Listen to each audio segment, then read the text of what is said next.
Bismillahirrahmanirrahim. Assalamualaikum warahmatullahi wabarakatuh. Alhamdulillah hamdan katsiran thayyiban mubarakan fihi kama yuhibbuna rabbuna wa yarda. Allahumma anfa'na bima 'allamtana wa 'allimna ma yanfa'una wa zidna ilman. Ikhwani wa akhwati fillah rahimani wa rahimakumullahu jami'an.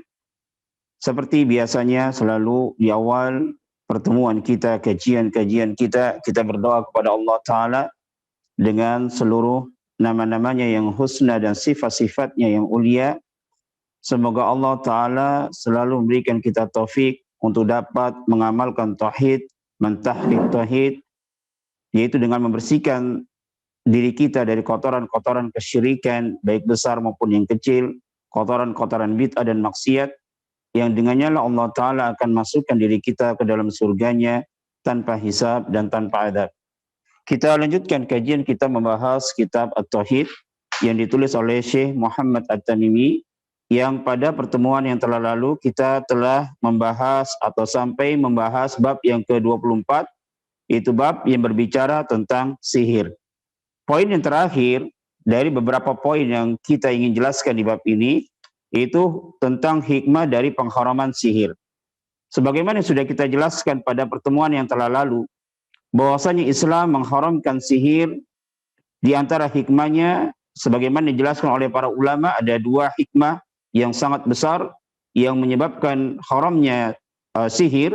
Yang pertama, dikarenakan di dalam sihir terdapat peribadatan kepada syaitan, yang mana tidaklah seorang penyihir ini dia dapat mempraktekkan ilmu sihirnya kecuali dia mendapatkan pertolongan dari syaitan, dan syaitan tidaklah akan menolongnya kecuali tukang sihir ini mendekatkan diri kepada syaitan dengan melakukan kekufuran maupun kesyirikan. Kemudian hikmah yang kedua, mengapa sihir itu diharamkan dalam Islam?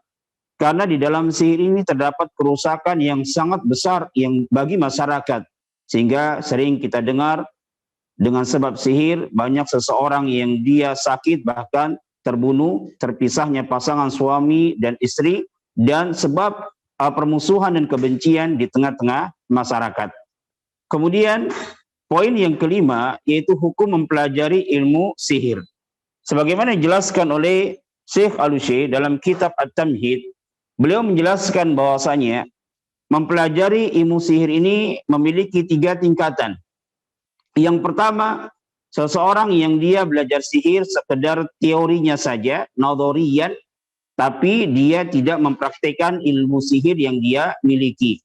Kemudian tingkatan yang kedua, dia mempelajari ilmu sihir dan dia pernah mempraktikkan ilmu sihir yang dia miliki walaupun 1 kali.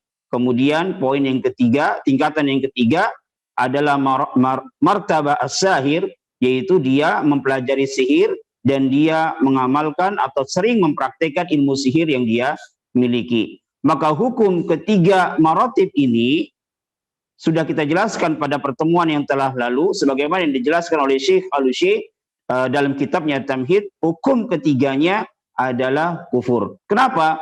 Karena tidaklah seseorang dia mempelajari ilmu sihir kecuali pasti dia melakukan kekufuran ataupun kesyirikan. Hal ini sebagaimana ditegaskan oleh Allah Subhanahu wa taala dalam surah Al-Baqarah ayat 102, "Wa ma yu'allimani min ahadin hatta yaqula innama nahnu fitnatun fala takfur."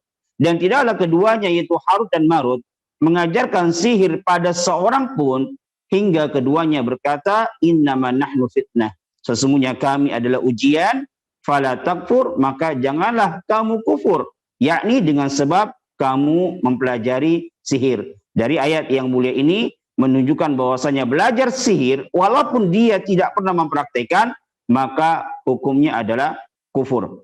Baik, sekarang kita bahas poin yang keenam, yaitu alamatun yu'rafu biha as-sahir.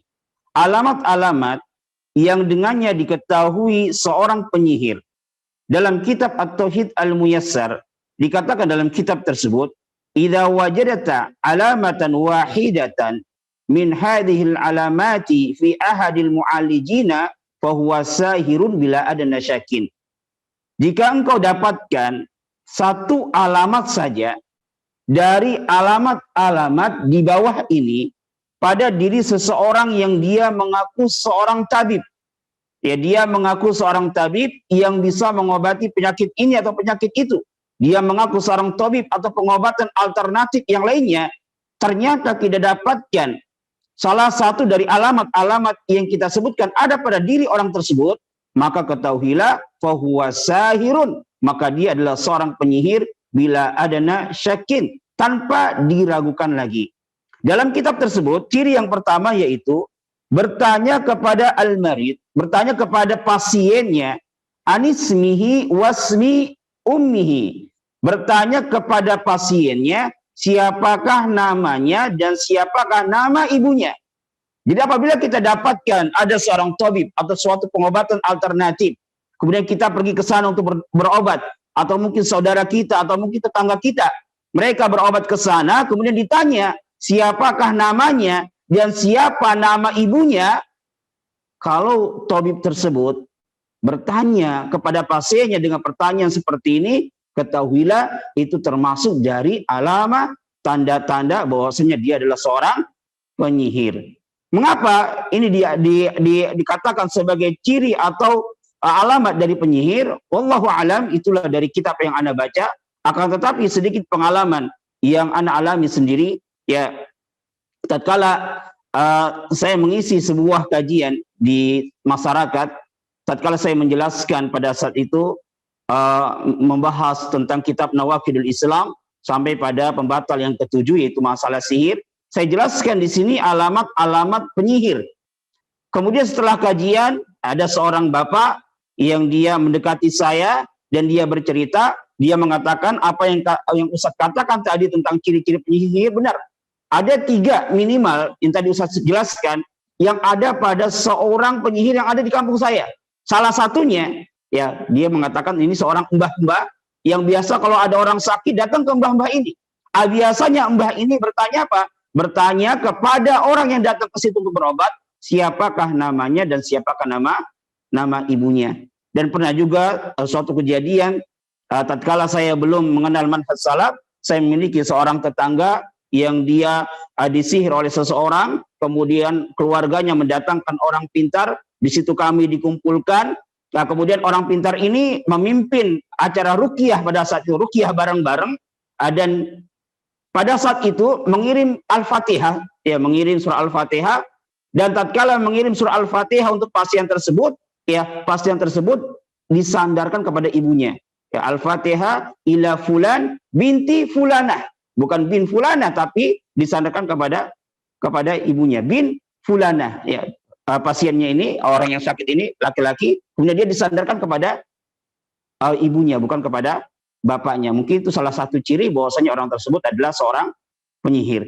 Taib ini ciri yang pertama. Jadi apabila ada seorang yang mengaku seorang tabib, dia bisa mengobati dengan tanda kutip, ya, mengaku dapat mengobati suatu penyakit dengan pengobatan alternatif yang biasa kita dengar, akan tapi apabila ada ciri salah satu ini dari ciri-ciri penyihir, maka ketahuilah bahwasanya dia adalah seorang penyihir. Jadi salah satunya adalah bertanya kepada pasiennya siapakah namanya dan siapa nama ibunya.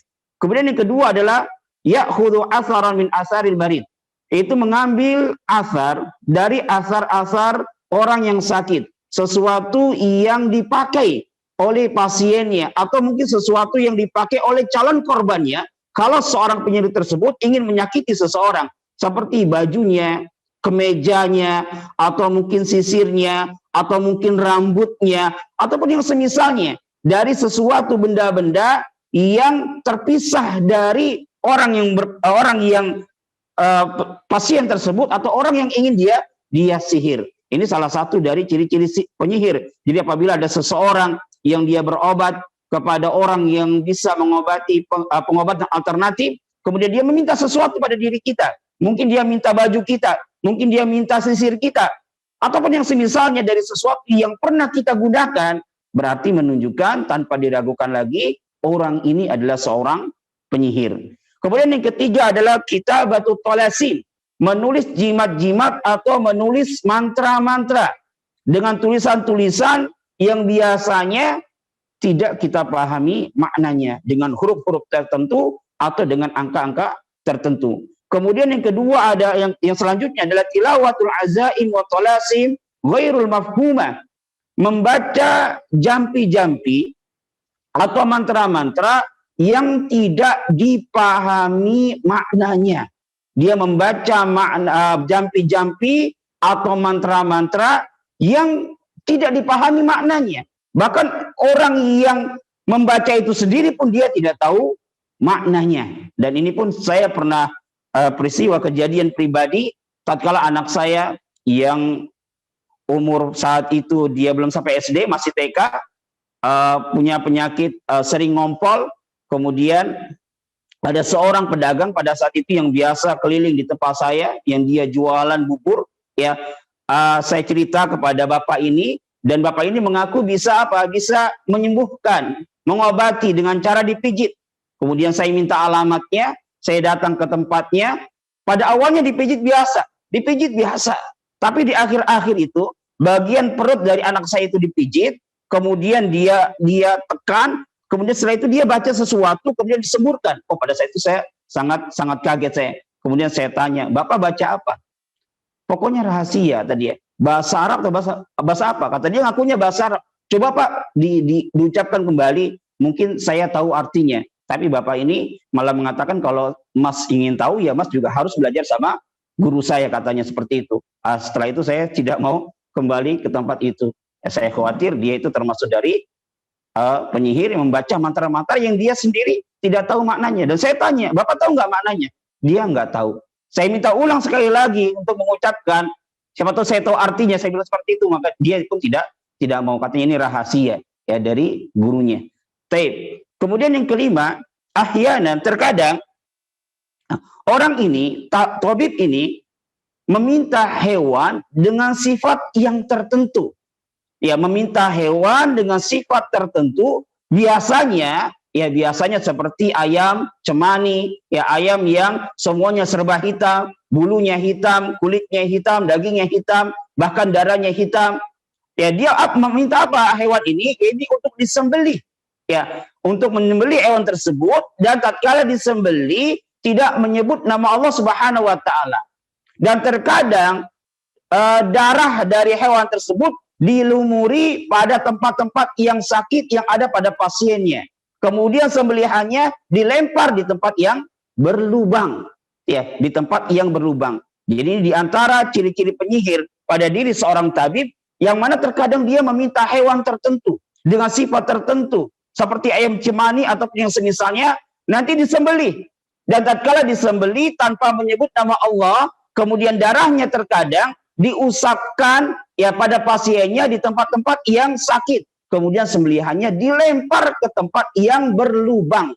Ya mungkin di situ adalah tempat tinggalnya para jin, sehingga dia mungkin bisa memakan dari sembelihan tersebut yang memang tidak disebut nama Allah Subhanahu wa taala. Karena yang namanya syaitan, ya dia tidak akan mampu memakan suatu makanan yang di situ disebut nama Allah Subhanahu wa taala. Ya, tatkala saya menjelaskan dari ciri yang kelima ini, tatkala saya ngajar di pesantren bin Bas, kemudian datang seorang santri, dia pun bercerita kepada diri saya, dulu ibunya pernah punya suatu penyakit, kemudian datang ke orang pintar, ya di daerah Riau, ya datang ke orang pintar, kemudian orang pintar tersebut katanya meminta 2 ekor ayam cemani, ya orang pintar tersebut meminta 2 ekor ayam cemani.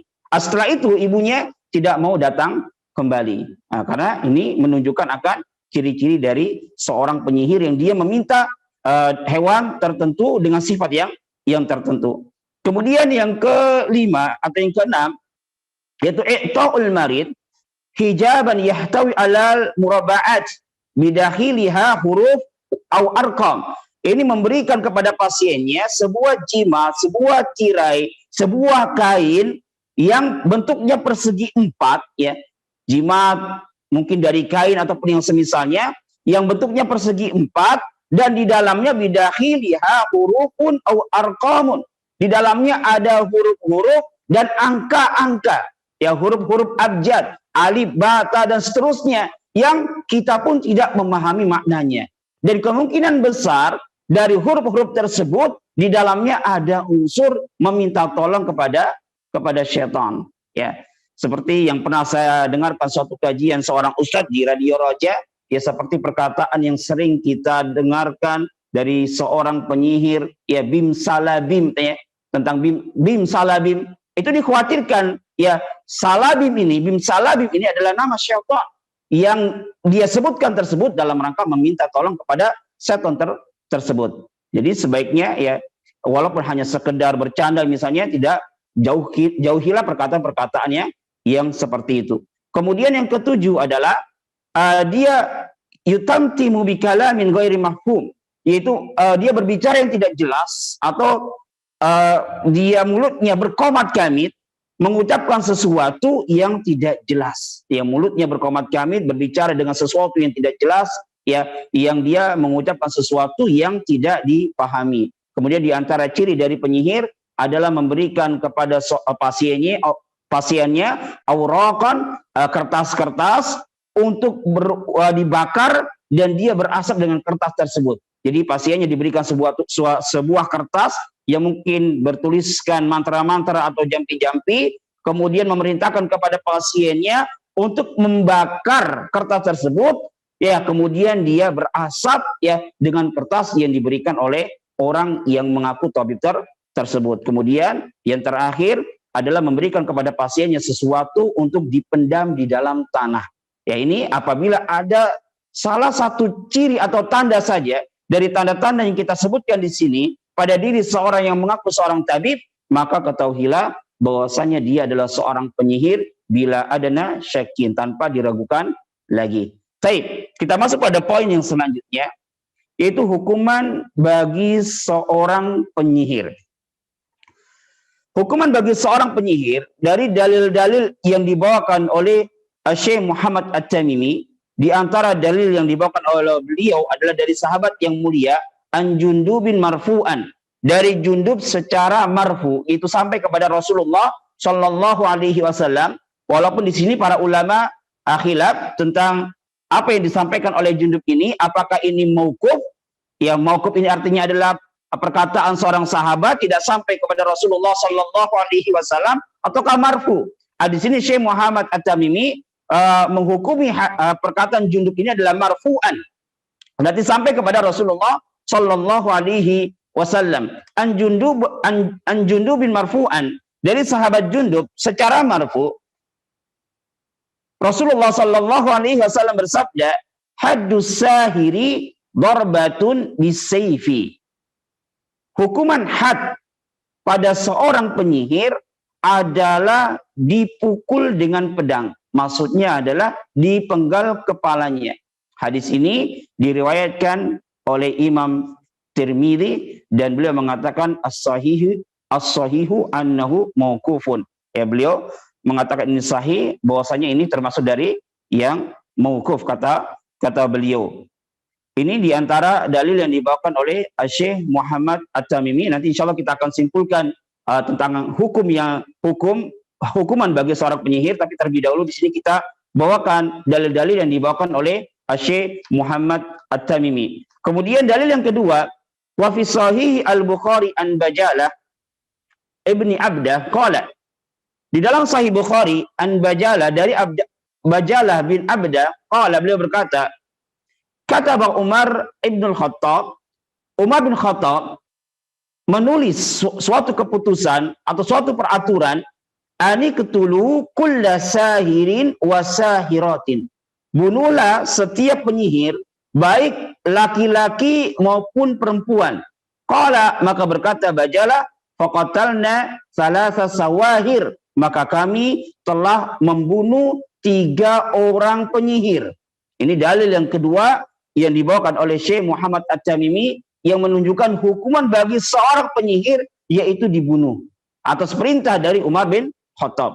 Wasaha an Hafsah radhiyallahu anha, dan telah sah dari Hafsah radhiyallahu anha, Hafsah anaknya Umar bin Khattab, annaha amarat bi qatli jariyatin laha saharatha, bahwasanya beliau ya telah memerintahkan untuk membunuh budaknya yang telah menyihir dirinya. Fakutilat, maka budak tersebut pun dibunuh. Ya, qala Imam Ahmad, ya berkata Imam Ahmad, sahha an thalathati min ashabi Nabi sallallahu alaihi wasallam, telah sah dari 3 orang sahabat Nabi sallallahu alaihi wasallam yang menunjukkan hukuman bagi seorang penyihir. Siapakah 3 orang sahabat yang dimaksud dengan Imam Ahmad bin Hanbal ini? Maksudnya adalah sahabat Jundub, kemudian Umar bin Khattab, dan juga Hafsah radhiyallahu anha. Maka dari dalil-dalil yang kita sampaikan di sini, bahwasanya menunjukkan bahwa hukuman bagi seorang penyihir, hukumannya adalah dibunuh. Walaupun di sana adalah khilaf bainal ulama tentang hukuman seorang penyihir, sebagaimana yang dijelaskan oleh Syekh Al-Syekh dalam kitabnya At-Tamhid, beliau menyampaikan 3 pendapat dari para ulama tentang hukuman had bagi seorang penyihir. Pendapat yang pertama adalah annahu yuqtalu mutlaqan riddatan li'annahu la yakunu as-sihru illa bisirkin. Pendapat pertama ya berpendapat bahwasanya seorang penyihir itu hukumannya adalah dibunuh secara mutlak dalam keadaan dia telah murtad. Kenapa? Li'annahu la yakunu as-sihru illa bisyirkin. Karena tidaklah sihir itu terjadi kecuali di dalamnya pasti ada unsur kesyirikan. Kemudian yang kedua ini adalah pendapat dari Imam Asy-Syafi'i yang dia merinci. Karena Imam Syafi'i memang membagi sihir itu terbagi menjadi 2. Ada sihir ya dengan bantuan syaitan, dan ada sihir dengan perantara obat-obatan atau semisalnya yang di dalamnya tidak ada unsur kesyirikan, yang di dalamnya tidak ada permintaan tolong kepada syaitan. Maka sihir yang seperti ini diperinci. Apabila sihir tersebut di dalamnya ada unsur meminta tolong kepada syaitan, berarti di dalamnya ada unsur kesyirikan, maka hukuman bagi penyihir yang seperti itu hukumnya adalah dibunuh. Adapun jika sihir dari obat-obatan yang di dalamnya tidak ada unsur kesyirikan, maka hukumnya ini diperinci. Kalau sampai menyebabkan terbunuhnya seseorang, maka dia dibunuh ya sebagai hukuman had bagi orang yang membunuh. Kalau tidak, maka tidak. Ya, ini salah satu pendapat yang disampaikan oleh Syekh Al-Syekh dalam kitabnya Tamhid dari pendapat yang kedua. Kemudian pendapat yang ketiga, al-qaulu alladhi uzi ila Syekhul Islam, ini pendapat yang dinisbatkan kepada Syekhul Islam Ibnu Taimiyah, yaitu diserahkan perkaranya kepada pemerintah. Nanti sesuai dengan kebijaksanaan pemerintah. Ya, jika pemerintah melihat di sana ada maslahat fi qatlihi untuk dibunuh, qatalahu, maka dia dibunuh. Tapi apabila pemerintah tidak melihat di sana ada masalah di dalam membunuhnya, maka tidak dibunuh. Dan Syekh Shalih Al-Fauzan ya, dari 3 pendapat ini beliau memilih pendapat yang pertama, yaitu dibunuh secara mutlak. Karena yang dimaksud dalam sihir yang terdapat di dalam nas-nas, dalam Al-Quran maupun dalam As-Sunnah, yang dimaksud sihir di situ adalah sihir yang di dalamnya mengandung unsur kesyirikan. Adapun sihir yang menggunakan obat-obatan atau semisalnya, ini hanya sihir ditinjau dari sisi bahasa, bukan sihir ditinjau dari sisi hakikinya. Jadi nas-nas yang berbicara tentang sihir di dalam Al-Quran maupun As-Sunnah, ini maksudnya adalah sihir yang di dalamnya ada unsur kesyirikan. Maka secara mutlak ya hukuman bagi seorang penyihir ini hukumannya adalah dibunuh. Dan sebagaimana yang dijelaskan oleh Imam Ahmad bin Hanbal, telah sah dari 3 orang sahabat Nabi Shallallahu Alaihi Wasallam yang mereka ya menghukumi hukuman bagi seorang penyihir yaitu dibunuh. Ya, sebagaimana yang tadi sudah kita sampaikan dalil-dalilnya. Dan ada kisah tersendiri dari sahabat yang mulia Jundub, sebagaimana yang di sini disampaikan oleh Syekh Shalih Al-Fauzan dalam kitabnya I'anatul Mustafid, dan juga dijelaskan pula di dalam kitabnya Nawaqidul Islam, ya, tentang sahabat yang mulia ini Jundub bin Ka'ab.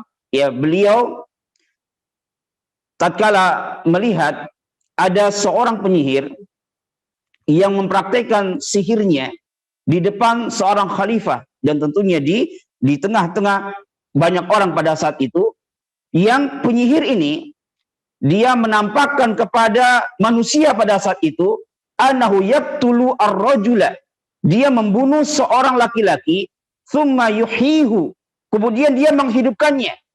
Ya. Orang ini, penyihir ini menggunakan sihir, yakni sihir tahyili. Manusia pada saat itu melihat ya bahwasanya penyihir ini memutus kepala seorang laki-laki, summa yu'idu ra'sa makanahu, kemudian dia mengembalikan kepala tersebut pada tempatnya. Inilah yang tampak pada manusia. Jadi penyihir ini menyihir mata-mata manusia. Dia menyihir manusia. Pada saat itu dia memenggal kepala seseorang, kemudian dibaliki lagi.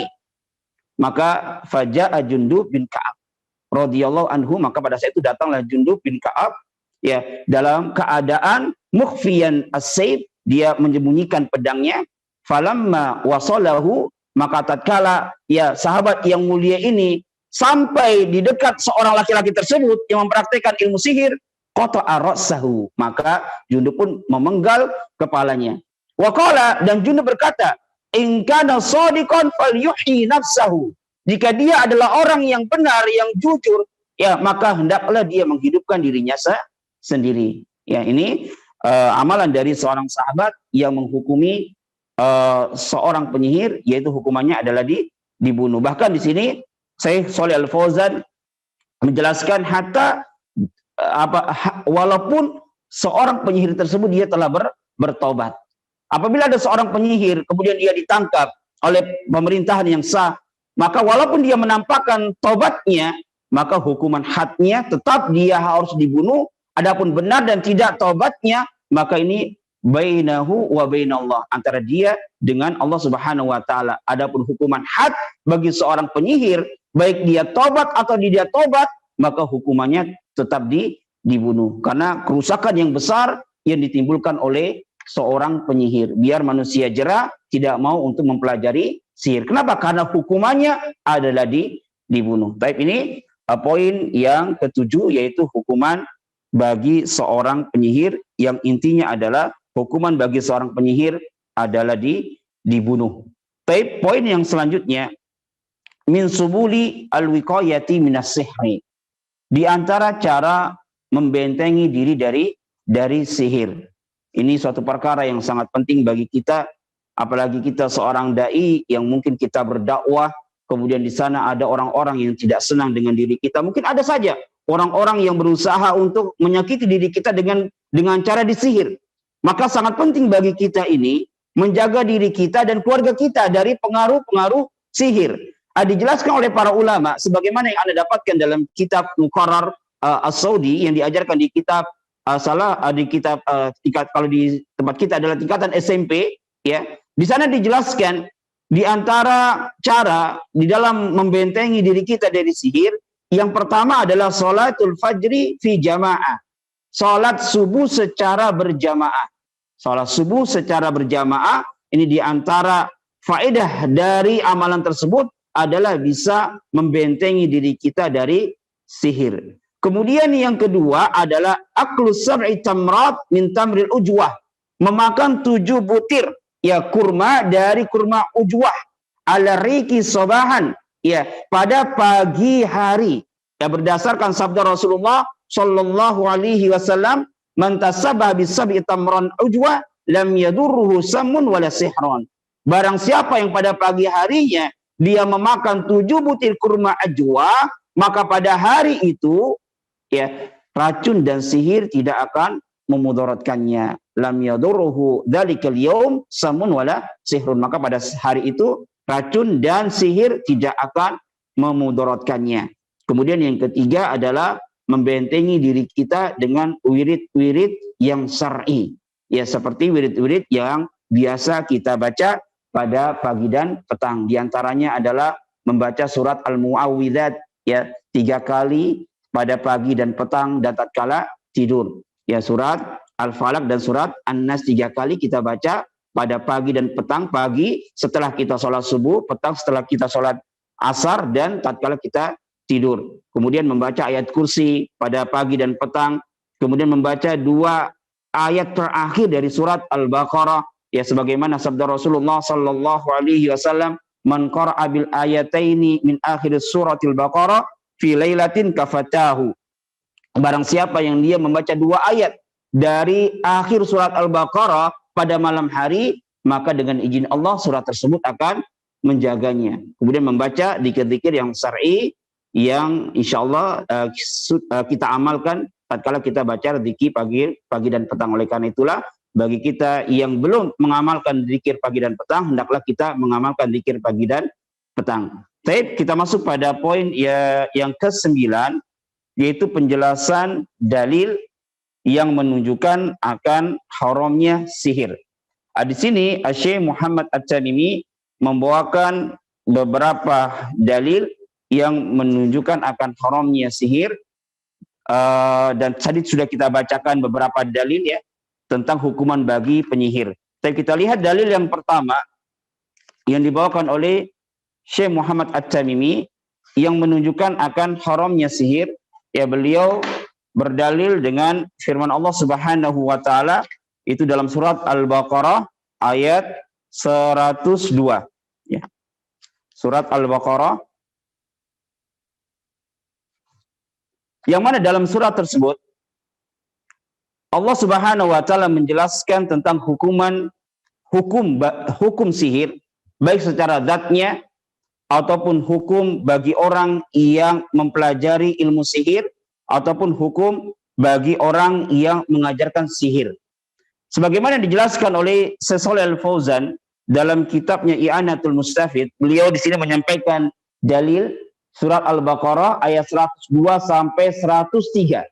Yang mana di dalam ayat tersebut menunjukkan bahwasanya sihir ini adalah termasuk dari nawaqidul Islam, termasuk dari kekufuran, ditinjau dari 5 sisi. Ya, yang pertama adalah firman Allah Subhanahu wa taala, "Wa ma kafara Sulaiman," dan tidaklah Nabi Sulaiman itu kafir.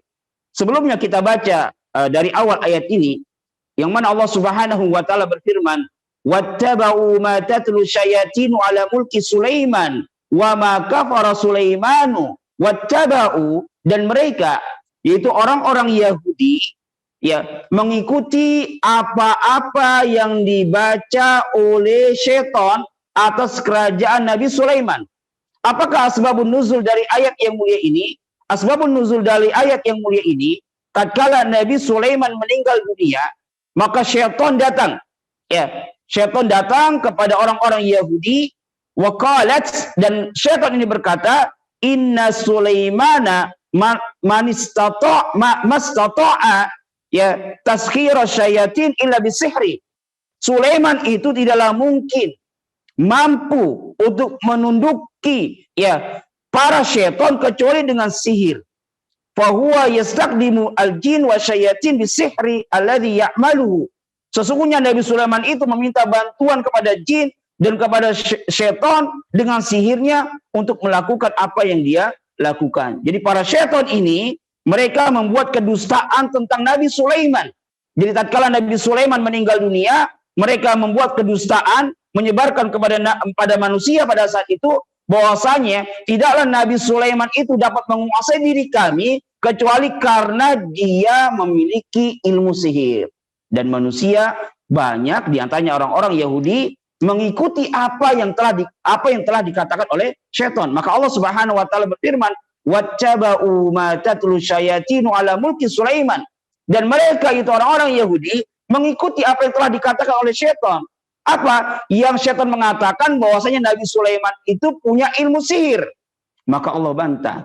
Allah mengatakan, "Wa ma kafara Sulaiman." Dan tidaklah Nabi Sulaiman itu kafir. Hal ini menunjukkan bahwasanya sihir itu secara zatnya adalah kekufuran.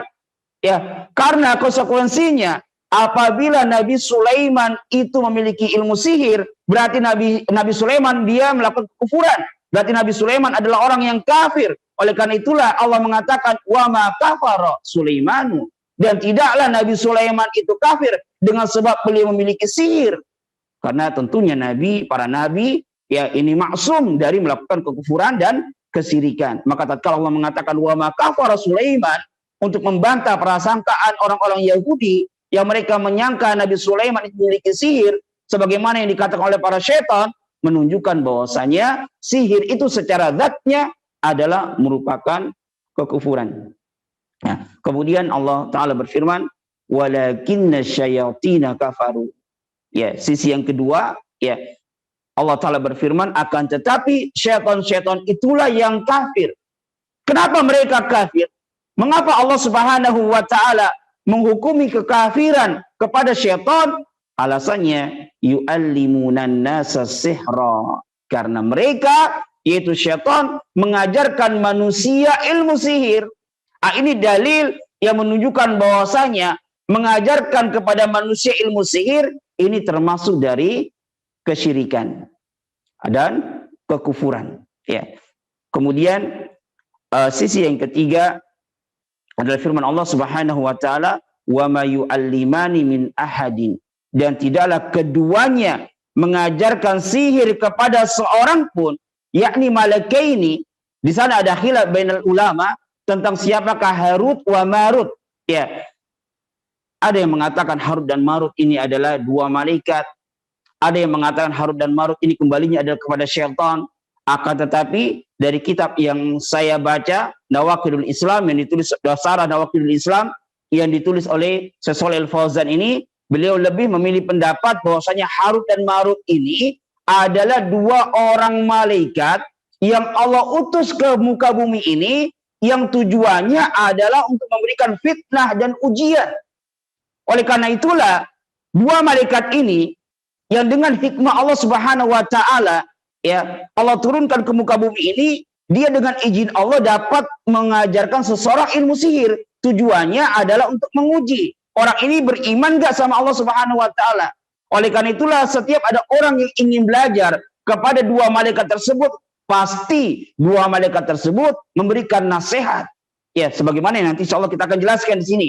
Ya, wa ma yu'allimani min ahadin, dan tidaklah keduanya mengajarkan sihir kepada seorang pun, itu Harut dan Marut, hatta yaqula, sampai keduanya yang mengatakan, memberikan nasihat, innama nahnu fitnah, sesungguhnya kami adalah fitnah, ujian. La tata'allam as-sihra, jangan kamu itu belajar sihir. Kami ini adalah ujian, yang kami ini adalah dua orang malaikat yang Allah utus untuk menguji kalian. Kasarnya bisalah kita mengatakan, iya, kami ini memang bisa mengajarkan Anda sihir. Tapi ingat, kalau Anda belajar sihir, ya, Anda nanti bisa kufur. Dan nasihat kami, la tata'allam as-sihra fatakfur. Janganlah kamu belajar sihir karena kamu nanti bisa kufur. Berarti hal ini menunjukkan faman ta'allama sihra kafara. Barang siapa yang dia belajar sihir, maka dia kufur. Sihir secara zatnya adalah kekufuran. Orang yang mengajarkan sihir kufur, dan orang yang belajar sihir pun adalah kufur. Dan orang yang ridho dengan sihir, dia tidak punya ilmu sihir. Ya, dia belum pernah belajar sihir. Tapi kalau dia ridho, ya dia senang dengan ilmu persihiran, tidak ada unsur baro di dalamnya, maka dia pun bisa terjerumus ke dalam Nawaqidul Islam, ya, sebagaimana yang dijelaskan oleh Syekh Muhammad At-Tamimi dalam kitabnya An-Nawaqidul Islam. Pada pembatal yang ke-7 beliau mengatakan, ya, as-sihru minhu as-sarfu wal atfu. Pembatal keislaman yang ke-7 adalah as-sihru, sihir. Di antara bentuk sihir adalah as-sarfu wal atfu. As-sarfu ini memalingkan pasangan suami istri yang dia saling mencintai, kemudian dipalingkan jadi bercerai. Wal atfu, dan juga al-atfu menggabungkan, yang biasa kita kenal ini dengan ilmu pelet, yang awalnya tidak suka menjadi suka. Kemudian beliau mengatakan, faman fa'alahu aw radiya bihi kafara. Barang siapa yang melakukannya, ya, dia melakukan ilmu sihir tersebut, atau radiya bihi, dia ridho dengannya, kafara, maka dia kufur. Kenapa? Karena orang yang ridho dengan kekufuran, walaupun dia tidak melakukannya, kalfa'il, seperti pelaku. Jadi orang yang dia ridho dengan kemaksiatan apapun bentuknya, ya, maka dia dihukumi sebagai seorang pelaku, walaupun dia tidak melakukannya. Kemudian sisi yang keempat dari dalil yang dibawakan oleh Syekh Shalih Al Fauzan di sini dalam Syarah Nawaqidul Islam, ya, tatkala Allah Subhanahu wa Ta'ala berfirman, walaqad alimu laman istarahu ma lahu fil akhirati min khalaq, dan sungguh, ya, mereka mengetahui lamanistarahu, barang siapa yang mereka menggunakan sihir, ya membeli sihir, maknanya apa? Mereka menggunakan sihir, belajar sihir kepada syaitan, ya kemudian mereka menggunakannya, mereka mengetahui malahu fil akhirati min khalaq, maka tidak ada baginya nanti di akhirat dari keberuntungan. Dinafikannya keberuntungan di akhirat menunjukkan bahwasanya orang yang belajar sihir, orang yang mempelajari sihir adalah kafir. Fadalla ala anna sihra kufrun, ya, yamna'u min dukhulil jannah. Maka ini menunjukkan bahwasanya sihir ini adalah kekufuran yang mencegah seseorang masuk ke dalam surga. Dinafikannya keberuntungan secara mutlak.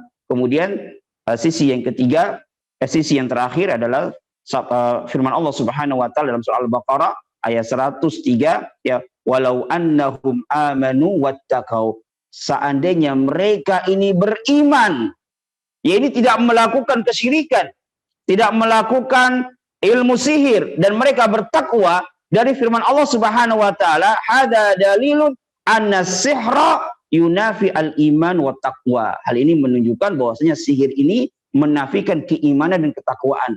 Tatkala sihir ini menafikan keimanan dan ketakwaan, menunjukkan sihir ini adalah merupakan kekufuran. Nah, ini dalil yang dibawakan oleh penulis yang menunjukkan akan kufurnya ilmu sihir berdasarkan firman Allah Subhanahu wa taala surat Al-Baqarah ayat 102 sampai 103. Kita bawakan dalil yang kedua yang dibawakan oleh Syekh Muhammad At-Tamimi, wa an Abi Hurairah radhiyallahu anhu.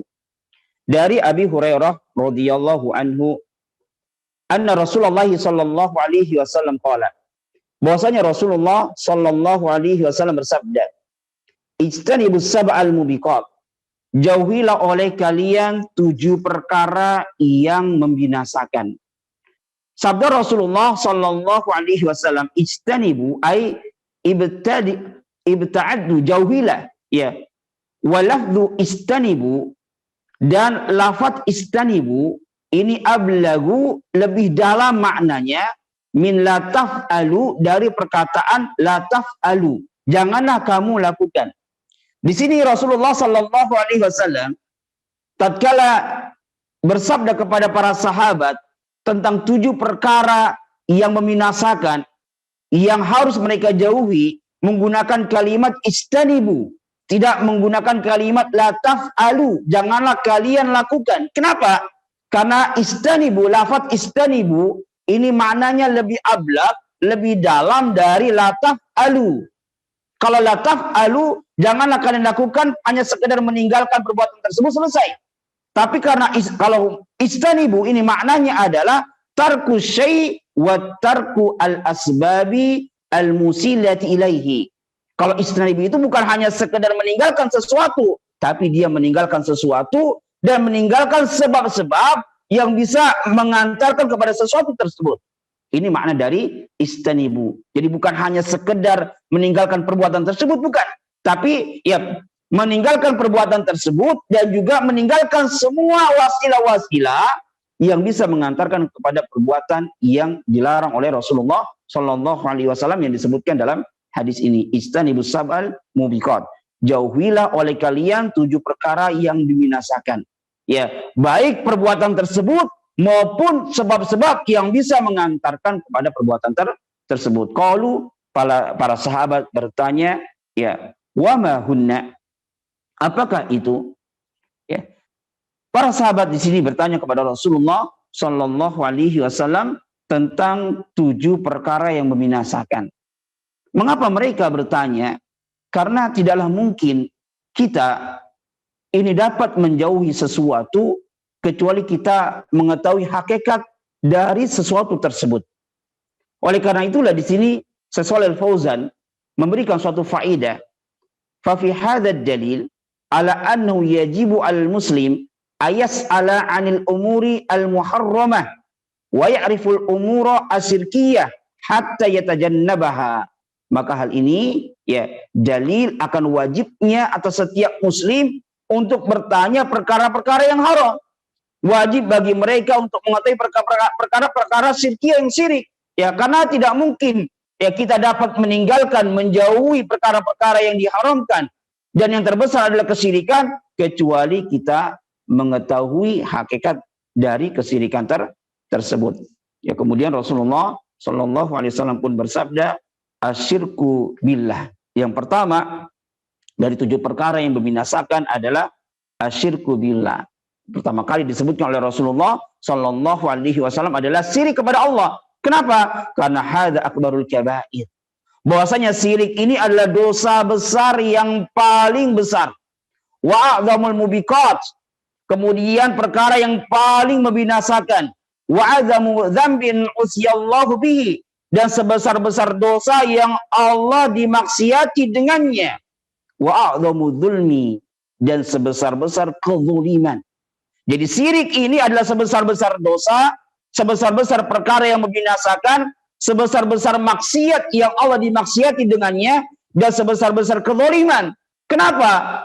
Karena tatkala seseorang dia melakukan kesyirikan, maka hakikatnya dia telah menyamakan makhluk yang maha nakis, yang maha rendah dengan Khalik yang maha kamil, maha sempurna dari segala macam sisinya. Oleh karena itulah orang yang melakukan kesyirikan, jika dia tidak bertobat, maka tidak diampuni oleh Allah Subhanahu wa taala. Innallaha la yaghfiru ayyushraka bihi wa yaghfiru ma duna dzalika liman yasha. Dan orang yang melakukan kesyirikan, jika dia tidak bertobat, maka diharamkan atasnya surga dan tempat kembalinya adalah neraka. Sebagaimana Allah taala berfirman, innahu may yusyrik billahi faqad harramallahu alaihi al-jannah wa ma'wahun nar. Baik. Kemudian yang kedua, beliau bersabda wasihru. Dan ini adalah mahalus syahid minal hadis. Ini adalah syahid dari hadis terkait dengan bab yang menunjukkan akan haramnya syirik, haramnya sihir. Ya, karena Rasulullah Shallallahu Alaihi Wasallam mengatakan istanibus sab'al mubiqat. Jauhilah oleh kalian 7 perkara yang membinasakan. Berarti menunjukkan 7 perkara yang disebutkan oleh Rasulullah Shallallahu Alaihi Wasallam ini termasuk dari al-kabair, dosa-dosa besar. Dan yang pertama kali beliau jelaskan, sebutkan adalah kesyirikan. Kenapa? Karena dia termasuk dari akbarul kabair. Kemudian yang kedua adalah asyihru, sihir. Timbul suatu pertanyaan, bukankah sihir juga termasuk dari kesyirikan? Kenapa di sini disebutkan lagi oleh Rasulullah Shallallahu Alaihi Wasallam? Ya, sihir ini adalah termasuk kesyirikan. Berarti waw atop di sini adalah atop mimbabil khas al-am, menggabungkan yang khusus atau atas yang am. Sihir, syirik umum, banyak bentuknya. Kemudian dikhususkan oleh Rasulullah setelah itu, ya, di antara bentuk kesyirikan yang paling banyak membinasakan manusia adalah sihir. Berarti di sini ya Rasulullah ingin memberikan suatu penekanan di antara bentuk kesyirikan yang paling banyak menyebabkan seseorang binasa adalah sihir. Ya. Baik, kemudian selanjutnya Rasulullah Sallallahu Alaihi Wasallam bersabda, wa qatlun nafsi allati haramallahu illa bil haq. Membunuh jiwa yang telah Allah haramkan kecuali dengan sebab yang dibenarkan oleh syariat. Membunuh jiwa yang telah Allah haramkan, baik dia adalah seorang muslim ataupun dia adalah seorang kafir mu'ahad yang memiliki ikatan perjanjian, maka hukumnya adalah dosa besar. Ya, hukumnya adalah dosa besar. Bahkan jika dia sengaja membunuh seorang muslim, termasuk di dalamnya orang kafir yang memiliki ikatan perjanjian, balasannya jelas. Sebagaimana Allah sebutkan dalam ayat yang mulia, wa may yaqtul mu'minan, yang membunuh seorang mukmin, wa may yaqtul mu'minan muta'ammidan, dan barang siapa yang membunuh seorang mukmin muta'ammidan secara sengaja, apalagi dia merencanakan, fajazauhu jahannamu khalidan fiha, maka balasannya bagi orang tersebut jahannam, neraka jahanam, khalidan fiha, itu dia kekal di dalamnya. Maksudnya dia dalam rentan waktu yang sangat lama di dalamnya.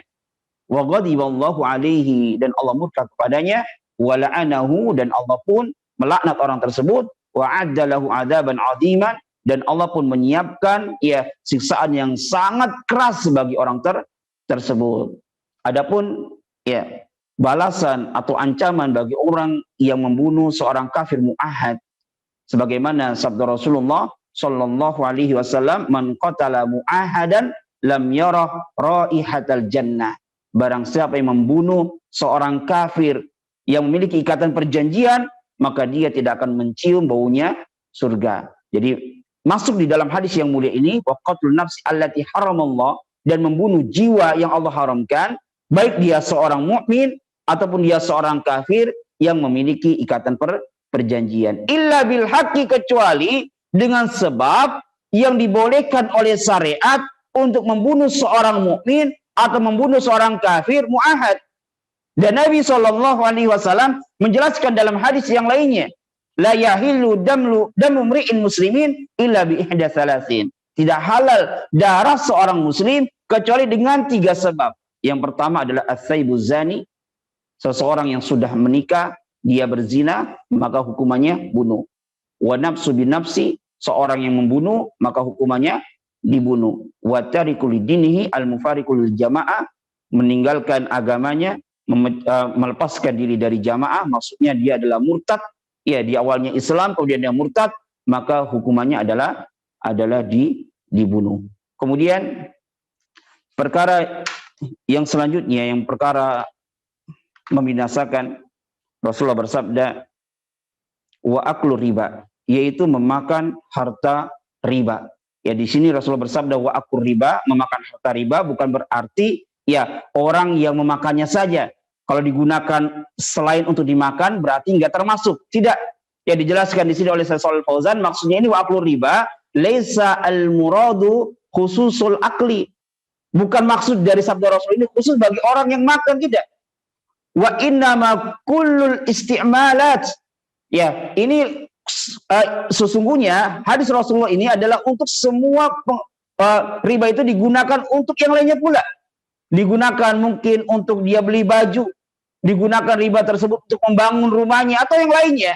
Ya, menggunakan riba untuk apapun itu, ya, bukan hanya sekedar untuk dimakan, ini hukumnya adalah haram kecuali untuk kepentingan umum. Ini pun ada pembicaraan ya terkait masalah ini oleh para ulama.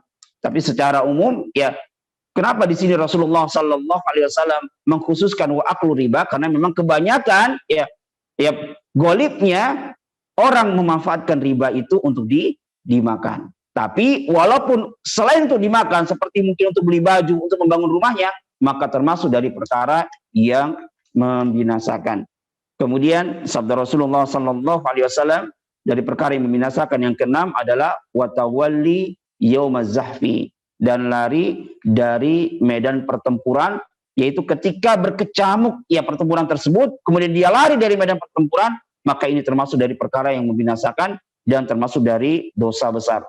Kemudian yang terakhir, waqadhul muhsanatil ghafilatil mu'minat, menuduh seorang wanita yang dia menjaga dirinya, seorang mukminat yang menjaga dirinya, ya, dituduh berbuat zina. Ini 7 perkara yang membinasakan. Kemudian ya sebelum kita akhiri pertemuan kita ini, kita tutup dengan faedah-faedah dari ayat dan athar yang dijelaskan oleh Syekh Shalih Fauzan.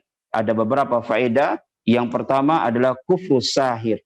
Ini menunjukkan dari ayat-ayat yang kita bawakan, dari nas-nas yang kita bawakan, menunjukkan akan kufurnya seorang penyihir. Ya, li'anna sahaba qataluhu wa ma qataluhu illa likufrihi, karena para sahabat mereka membunuh para penyihir dan tidaklah membunuhnya kecuali itu karena termasuk dari kekufuran. Dan dari ayat-ayat yang tadi sudah kita bacakan, surat Al-Baqarah ayat 102 sangat jelas menunjukkan akan kufurnya seorang penyihir. Kemudian di antara faedah yang dibawakan di sini, fil hadis dalilun ala wujubi qatlis sahir ya qatla riddah. Dalam hadis ini wajibnya atas membunuh seorang penyihir, dibunuh dalam keadaan murtad. Ya, jadi dibunuhnya ini dalam keadaan murtad. Ya, kecuali kalau dia bertobat, maka tetap dibunuh. Ya, adapun hukum dia nanti di akhirat bainahu wa bainallah, antara dirinya dengan Allah Subhanahu wa taala. Kemudian juga di sini diberikan faedah yang ketiga, fi hadil athar dalilun ala annahu yuqtalu wa la yustatabu li'annahu lam yadhkur fi hadil athar anna sahaba istatabuhu. Ya, dalam asar ini dalil bahwasanya seorang penyihir ini yuktalu, dibunuh, wala yustatabu, dan tidak dimintakan terlebih dahulu untuk bertobat. Nah, jadi dibunuh dan tidak dimintakan untuk bertobat terlebih dahulu. Li'annahu lam yudhkar, karena tidak disebutkan dalam asar ini bahwasanya sahabat ini meminta terlebih dahulu untuk bertobat. Tidak, tapi langsung apa, sebagaimana tadi kisah Jundub, ya, yang langsung dia apa, memenggal kepala seorang penyihir tanpa meminta terlebih dahulu untuk bertobat, ya. Kemudian faedah yang selanjutnya,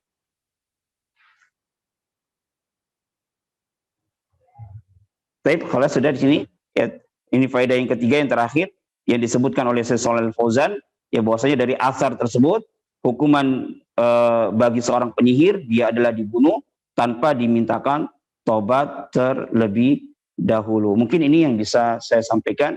Insyaallah pada pertemuan yang akan datang kita jelaskan tentang an-nusrah, insyaallah taala, itu pengobatan sihir. Sebelum kita tutup, mungkin ada yang ingin ditanyakan dari. Assalamualaikum Ustaz. Apakah trik sulap dan hipnotis termasuk sihir takhyili, dan bagaimana hukum mempelajarinya? Kalau kita baca dalam kitab At-Tauhid Al-Muyassar, saya qadar Allah nggak bawa kitabnya. Jadi termasuk dari sihir itu dikatakan adalah khifatul yad. Khifatul yad itu tersamarnya tangan, atau mungkin bisa dikatakan sulap. Ya, sulap ini masuk dalam kategori sihir.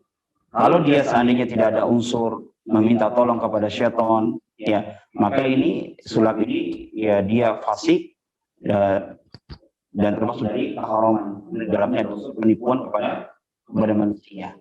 Tapi kalau di dalamnya ada unsur meminta tolong kepada syaitan, ya, seperti sulap secara umumnya, ya, kebanyakan, walaupun sebagian trik-trik sulap itu ada yang memang trik, tapi biasanya selain trik juga di sana ada unsur meminta tolong kepada syaitan. Dan hukum mempelajarinya jelas hukumnya adalah haram sebagaimana sudah kita jelaskan. Pertanyaan kedua, Ustadz. Assalamualaikum Ustadz. Bagaimana cara menyembuhkan seseorang yang terkena sihir? Nanti kita akan bahas terkait masalah nusrah. Ya, intinya nusrah itu ada dua bentuk, yaitu menghilangkan sihir dengan sihir yang semisalnya. Apabila menghilangkan sihir dengan sihir yang semisalnya, maka hukumnya jelas termasuk dari kekufuran.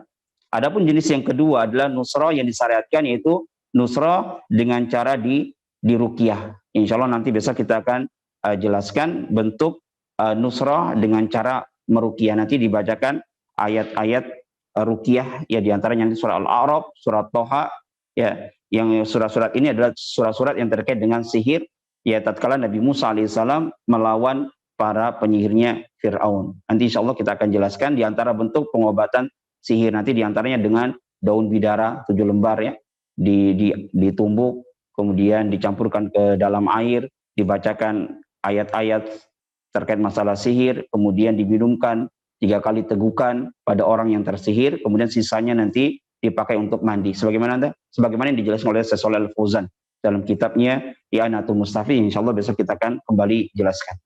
Ya, mungkin ini yang bisa kita sampaikan. Kita tutup dengan doa kafaratul majlis. Subhanahu wa bihamdika, asyhadu an la ilaha illa anta, astaghfiruka wa atubu ilaik. Assalamualaikum warahmatullahi wabarakatuh.